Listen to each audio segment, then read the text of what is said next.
Thanks, Sarah. The greater Austin area buzzing with excitement, almost a little more than usual for this heated Battle of the Lakes rivalry. And the reason behind that, well, it's been 755 days since these two rivals have met. That's right, October 11th, 2019. So excited to see this one go down. And the question everybody's been asking, Cade Klubnik is supposed to play tonight, the Clemson quarterback commit for the Westlake Chaparrals. We'll see if that happens here tonight. But before then, let's go ahead and whip it around to Lauren Callender in Flower Mound. Lauren? Drew Brees is used to being there. There tonight, though, is our own Ashley Pickle, who is on hand for us here at the Battle of the Lakes. And Ashley, I want to ask you a little bit about Cade Klubnik. The big question coming in was whether or not the Clemson commit was going to play. Todd Dodge told our own Craig Way earlier in the week that he was going to play, and it sure seems like there's no rush on the Clemson commit. Number 12, Hunter Luke. Tepper, to kind of, you said it there for a second, the score now 13-7, just an update, a 31-yard bomb from Bo Edmondson to Caleb Burton, a man that you mentioned earlier. But yes, the big question coming in tonight was Cade Klubnik. He went out in week 7 against Austin Bowie with a shoulder injury to his non-throwing shoulder. So that's always good for a quarterback when it's a non-throwing shoulder. But we were wondering, is this going to be the game? Because you look at Westlake and you see the bigger picture. Winning district necessarily is just a check mark for this undisputed #1 team in 6A. And so you go, okay, are they going to play? And we think that there was probably some advocation coming from Klubnik to Coach Dodge earlier this week of saying, man, this is what this game is all about. This is my senior year. I've been waiting for this, and he's in tonight, and man, he has been off the charts, hasn't skipped a beat. The first touchdown, a 22-yard rushing one that y'all saw in the highlights earlier, and it was just one of those things we wondered, even with his throwing shoulder, how was the rushing game going to look? Were they going to allow him to get out of the pocket? And he's playing on all cylinders. I mean, they're not holding him back at all. I imagine there's going to be no holding back at all tonight, considering the rivalry history of these two schools. And the last time these two schools played, it was a one-point game in 2019. So do you get the sense that there's a little bit more heat added to the fire in this particular game this year? Man, I thought the Westlake student section back here behind me was going to break the stands. They were jumping and yelling so hard after that first touchdown from Klubnik. And it's really funny, like you mentioned, Sarah, that this game, the last time they played was super early on, too, in 2019, October 11th. It's been 755 days since these two teams have met up. And that's a long time for a rivalry. And a lot of, this built-up energy of ready to get back out here, ready to see these two teams play. And I don't think that's just here in the Austin area. I think that's across the state. We've all been looking forward to it. But, man, the crowd, as you can hear behind me, absolutely electric. They've completely sold this place out. The sidelines are all crazy crowded around here. But there really is. There's just that electric vibe in Austin tonight. And I think everyone is extremely excited to see these two teams battle it out here. She's Ashley Pickle, rather, there at Chaparral Stadium in Austin. Stay warm, Ashley. I'm worried about you. And meanwhile, the action on the field. Coach, your offense came out firing on all cylinders, and they've continued that through the first half. What have you told your team about really sticking on that gas pedal? Well, the thing is, we had a great week of work. I told them that we are not going to run any plays in this game that we haven't run before. I don't want our team to look up and say in the eyes of a big game that all of a sudden their coaching staff changes everything, I think that's really important sometimes.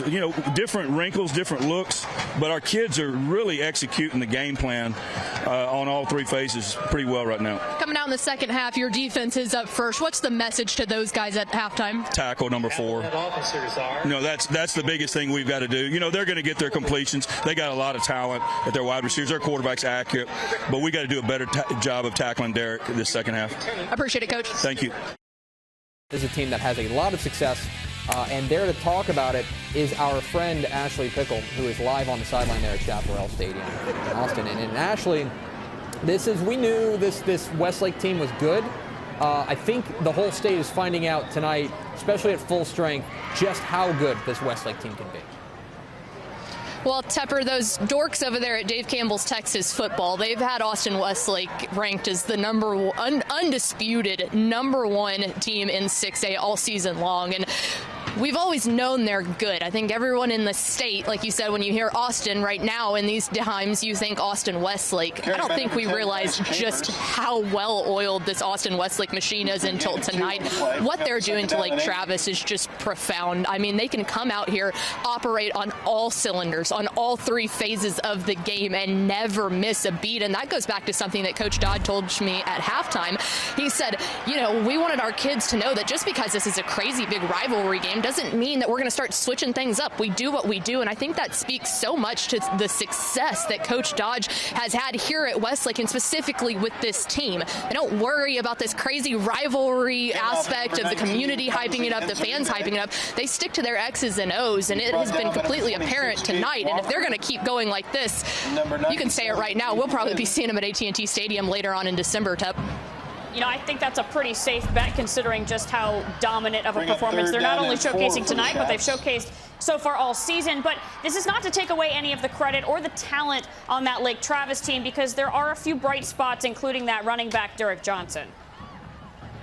Sarah, you're exactly right. It's easy to look at this score and get overwhelmed by, like I just said, the machine being on full cylinders, but you said it perfectly. That's not to take away from the talent that we're seeing here, and Derek Johnson has been a huge portion of this, the senior running back. And I talked to Coach Hank Carter earlier this week, and what he told me was he was like, he's dynamic. He really has added to the Cavaliers being able to find a balanced attack, because you see Bo Edmondson, okay, a great quarterback. You have Caleb Burton out there on the far corner, and you're going, man, that's got to be a pass-heavy offense. But Derek Johnson really brings in that rushing ability. And the thing about him, too, in 6A, especially at a school the size of Lake Travis, you don't see players flip over to defense often. Well, they've done that, and Derek Johnson is fantastic at blocking. And I really genuinely think that helps his production on the offensive side of the ball, because when you understand what you're going up against, it makes it easier to execute when you have the ball in your hands. So he really has been a bright spot in what's just been a really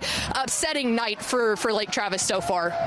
Well, it certainly is definitely not the outcome the Cavaliers were hoping for, but it definitely showcases where this Westlake team is capable of going. Ashley, I've been told to tell you to stay warm because we are concerned about you out there. But thank you for your live recaps, and we'll look forward to your post-game reaction coming up. Ashley Pickle is on hand. She caught up with the QB1 of Austin Westlake, Cade Klubnik. All right, Cade, welcome back. How does it feel to be back out on the field, man? Oh, it's so fun just to be able to be back and just play with my friends again, and it's just so fun, you know. This is always a big game for so many different reasons, but to beat a rival, to get the district championship, what did tonight mean to this team? Yeah, you know, we've been saying all week it's just another game, and I think in the years past we've overhyped this game, and we just made it another game, just, you know, like it was the last 9 games. We just treated the same, and but it just took everybody. You know, our line played insane. Receivers caught everything. Running backs played absurd. I don't even know how many yards we ran for, but I mean, it just, and then the defense. Oh my gosh, it was awesome. And we know heading into the playoffs, this is your last ride. It's Coach Dodge's last ride. What's the message to your team tonight? Yeah. The message is take it one day at a time. Enjoy this. We're going to enjoy this for 24 hours, and we're going to see who they put next. And then we're just going to take it one game at a time. Appreciate it, Cade. Yes, ma'am. Thank you. Hey, best quarterback in the country right here. Best quarterback in the country. Ain't no one better. Time now to get some post-game reaction in the Jack in a Box Spotlight. And for that, we welcome in Ashley Pickle to the show. Ashley, we're not really surprised that Westlake was able to win this game, but to win it by 41, that kind of jumped out at us. Rico, you're so right. Austin Westlake has been the undisputed #1 team from the past 2 championships until now, but it wasn't until tonight that we realized just how dangerous this team is, and obviously a ton of hype coming into this game. But Cade Klubnik, the quarterback, said it best after the game when he said, you know, for us, this was just another game. Yeah, you know, we've been saying all week it's just another game, and I think in the years past we've overhyped this game, and we just made it another game, just, you know, like it was the last 9 games. We just treated the same, and but it just took everybody. You know, our line played insane. Receivers caught everything. Running backs played absurd. I don't even know how many yards we ran for, but I mean, it just, and then the defense. Oh my gosh, it was awesome. Well, the message is that I love them. I won't ever stop telling them that because I just appreciate this coaching staff and this team. They just keep doing everything you ask them to do. It's really a pretty special thing in our locker room right now. And those words right there, they keep doing everything we ask them to do. I think when you talk to a quarterback and a head coach after a game and they're both saying the exact same thing and you can tell how much it resonates, well, that says exactly why the Shaps have as much success as they do, Rico. Yeah, Ashley, you look at Cade Klubnik, his numbers, 219 yards passing. He had 5 total touchdowns in this game. We all kind of wondered if he could have come back maybe a week earlier or whatever. There's a reason why this guy went to the Elite 11 and was the MVP, and he's going to Clemson. How did he look to you up close and personal? And I feel like this is a great thing for Westlake as they go into the playoffs and they know their number 1 quarterback's ready to go. Well, you said the exact 5-letter word there, elite. That's what Cade Klubnik is in every facet of his game. It doesn't matter if he's going in the air. It doesn't matter if he's using his legs on the ground. He is elite, but I feel like what makes him and pushes him into that top tier of elite is his understanding of the game. This is a guy that you can see when he steps in the huddle. People want to listen to him. The rest of his offensive players respect him as a leader of the team, and he really gets it. And I know that you can see Coach Dodge obviously knows a thing or two about quarterbacks, and so the conversations that those two have, and it's almost like you can see them talking with their eyes. They just they're cut from the same cloth. And tonight, when we were wondering, is he going to come back? Will he play? Does it really matter? I mean, a district championship's on the line, but playoff seeding doesn't matter between these two teams. He wanted to be out there. He missed being out there on his teams, and so that's what was so impressive. Ashley, on the other side, the defense for Austin Westlake continues to impress. They entered the week as the number 2 scoring defense in all of 6A, and going up against a high-powered Lake Travis attack, sure seemed like that Westlake defense was clicking on all cylinders. And this is what's so funny. When I text you guys kind of, hey, we should talk about this, I kind of put out there that the Westlake defense is kind of this silent assassin. And that's not something that we talk about often, considering Westlake is known for their defense. We hear about Tony Salazar. We hear about what these guys can do. But what made them the silent assassin tonight was the fact that so much of the focus heading into this game was on Cade Klubnik. What was this offense going to look like? Will they be able to bounce back?